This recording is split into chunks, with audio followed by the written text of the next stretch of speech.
2 orange பழத்துக்கு equal. நீங்க வந்து நெல்லிக்காயுடைய விட்டமின் சி கண்டென்ட் எவ்வளவுன்னு போய் படிச்சு பாருங்க. ஒரு நாளைக்கு தேவையான விட்டமின் சி அளவை பாருங்க.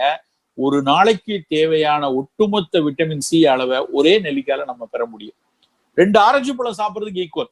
ஏன் நான் நெல்லிக்காய் வலியுறுத்தி சொல்றேன் அப்படின்னா, நெல்லிக்காய் வெறும் விட்டமின் சி மட்டும் கொடுக்கறது இல்ல. நெல்லிக்காய் சித்த மருத்துவத்தில் காய கல்பமாக பேசப்பட்ட ஒரு மருந்து. காய கல்பம்னா ஏதோ மேட்டர் பொருள் அப்படின்னு நினைச்சுக்காதீங்க. அதை வந்து நம்ம ஆளுங்க கெடுத்து குட்டிச்சவராக்கிட்டானுங்க அந்த வார்த்தையை.